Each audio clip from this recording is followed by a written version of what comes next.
নানা পরিচালক তো নানা ঘরানার, কারণ হয়তো উনি যে কাজ করেছে তার কাছে ওই ঘরানাটাই প্রথম। প্যারালাল অন্য ছবিগুলো যতটুকু আসলে এগিয়েছে কিংবা ব্যবসা সফল হয়েছে, প্রিন্স কিন্তু সেটা হয়নি। প্রেসার কুকার এত বড় কোনো স্টার নাই, কোনো বড় স্টার দিয়ে কাজ করা Right. হয় না, এবার তারপর প্রেসার কুকার মানুষ পছন্দ করছে।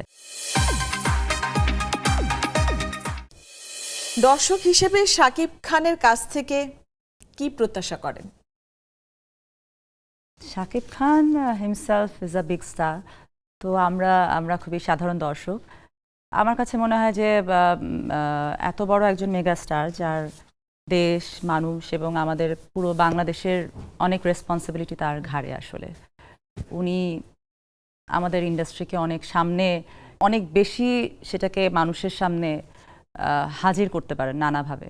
তো আমার মনে হয় যে শাকিব খানের উনি আরও অনেক অনেক নতুন নতুন ছবি করবেন, যেগুলো হয়তো বা অনেক বেশি ইম্প্যাক্টফুল হবে।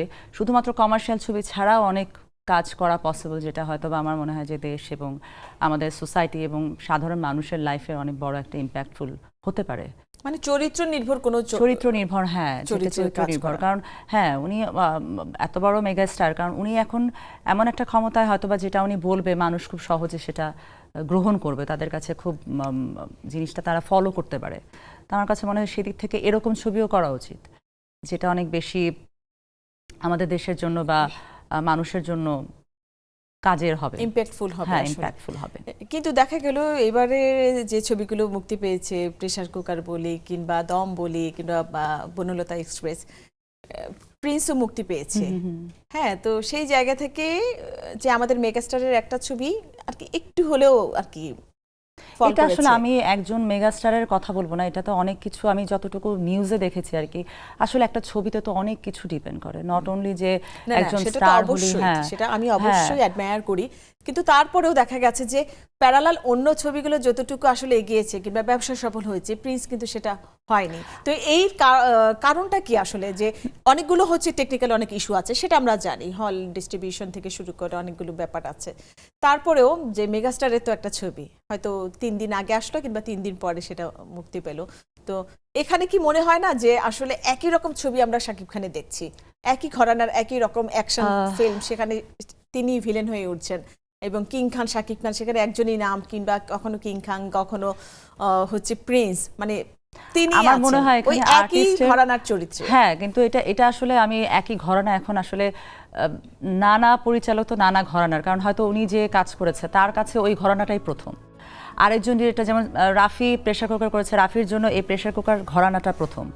তো আসলে প্রত্যেক ডিরেক্টরের তো যার যার একটা ভিশন থাকে, একটা যার যার টার্গেট থাকে বা ইচ্ছা থাকে, মনের একটা শখ থাকে যে আমি এরকম করব। আমার মনে হয় এখানে আর্টিস্টদেরও একটা ভূমিকা থাকে, যে একজন এত বড় মেগা স্টার, যে উনি কিভাবে কোন ছবিতে কাজ করবেন, কোন ছবিতে কাজ করা ওনার ভালো হবে বা কতটুকু উনি করতে পারবেন বা কতটুকু করা উচিত, এগুলো আসলে আর্টিস্টদের উপরও ডিপেন্ড করে। সব কিছু তো আর সবাই তো ছবি বানাবে, সব ধরনের ছবি বানাবে। বনলতা এক্সপ্রেস এক ধরনের হয়েছে, দম আরেক রকম হয়েছে। দমের রনি করেছে একটা সত্য ঘটনা অবলম্বনে। তো আমাদের দেখো সেতুপা, আমাদের কিন্তু একটু কম্বিনেশনটা অনেক চেঞ্জ হয়েছে, গল্পের প্রেক্ষাপট অনেক চেঞ্জ হয়েছে। যেমন দম বললে সত্য ঘটনা অবলম্বনে, বনলতা এক্সপ্রেস একটা ট্রেনের জার্নি, একটা ট্রেনের জার্নির গল্প, উপন্যাস অবলম্বনে। আবার ওদিকে রাক্ষস হয়েছে, ওটাও একটু অ্যাকশন কমার্শিয়াল ফিল্ম। তো শাকিব খানেরটাও কমার্শিয়াল ফিল্ম, তো একটু কিন্তু চেঞ্জ হয়েছে এবং দর্শক কিন্তু এই চেঞ্জটাকে খুব সাদরে গ্রহণ করেছে এবং সাকসেসফুল হয়েছে। কিন্তু যারা হচ্ছে ডিরেক্টরদের কথা বলবো, প্রযোজকদের কথা বলবো, দর্শকের টেস্টও কিন্তু চেঞ্জ হয়েছে। তো সেই জায়গা থেকে তো আমাদের কি মনে হচ্ছে যে শাকিব খান বিভিন্ন ডিরেক্টরদের এক্সপেরিমেন্টের শিকার হচ্ছেন, কিংবা ওনারও তো আসলে এফোর্ট আছে যে আমি এই ধরনের ছবি করব, আমার ছবির নামই থাকবে প্রিন্স, আমার ছবির নামই থাকবে কিং খান। তো একটু কি ঘুরে চিন্তা করা যায় কিনা? এইটা আসলে আমাদের আসলে কমেন্ট করার চাইতে মনে হয় আমাদের প্রত্যাশার জায়গাটা থেকে বলছি। আমাদের প্রত্যাশার জায়গা দেখো, এখন দম চলছে, বনলতা এক্সপ্রেস চলছে, প্রেসার কুকার চলছে, সমানতালে রাক্ষস চলছে, প্রিন্স চলছে, সবই হয়েছে। তার মানে কি অডিয়েন্স এই ভ্যারাইটিটা পছন্দ করে, সব ধরনের অডিয়েন্স কিন্তু নানাভাবে, কারণ উনার একটা বিশাল ফ্যান ফলোয়ার্স। তো উনি যেই ছবি করবে সেটার একটা আলাদা ফ্যান ফলোয়ার্স, একটা ফ্যান ফলোয়িং এবং অডিয়েন্স থাকবে, এটাই খুব স্বাভাবিক। আবার প্রেসার কুকার এত বড় কোনো স্টার নাই, কোনো বড় স্টার দিয়ে কাজ করা Right. হয় না, এবার তারপর প্রেসার কুকার মানুষ পছন্দ করছে। তার মানে কি এখানে হচ্ছে যে মানুষ এখন আসলে স্টার কাস্টের চাইতে গল্প নির্ভর, হ্যাঁ exactly, গল্প আমিও নির্ভর সেই বা কথাটাই বলছিলাম। কন্টেন্ট নির্ভর এবং ভালো কাজ দেখতে আগ্রহী, যেটা তারা মজা পাবে, যেটা সবকিছুতে এন্টারটেইনিংও হবে, আবার একটা ভালো মেসেজ থাকবে, একটা সোশ্যাল ইস্যুস থাকবে। তো তার মানে কি হচ্ছে যে মানুষেরও আসলে চেঞ্জ হচ্ছে, তাদের যে টেস্ট, এই টেস্টেরও চেঞ্জ হচ্ছে।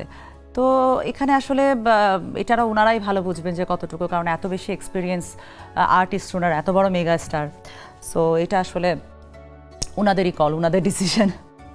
না, আমরা প্রত্যাশার জায়গা থেকে আসলে আমরাও চাই যে একজন মেগাস্টার যে ছবিটা করবে দর্শক হুম রেখে সেই ছবিটা দেখতে যাবে, এবং সেই জায়গা থেকে তারও কিন্তু সুযোগ আছে যে একটু গল্প নির্ভর যদি একটু কোনো ফিল্ম করা যায় মানুষ কিন্তু দেখবে।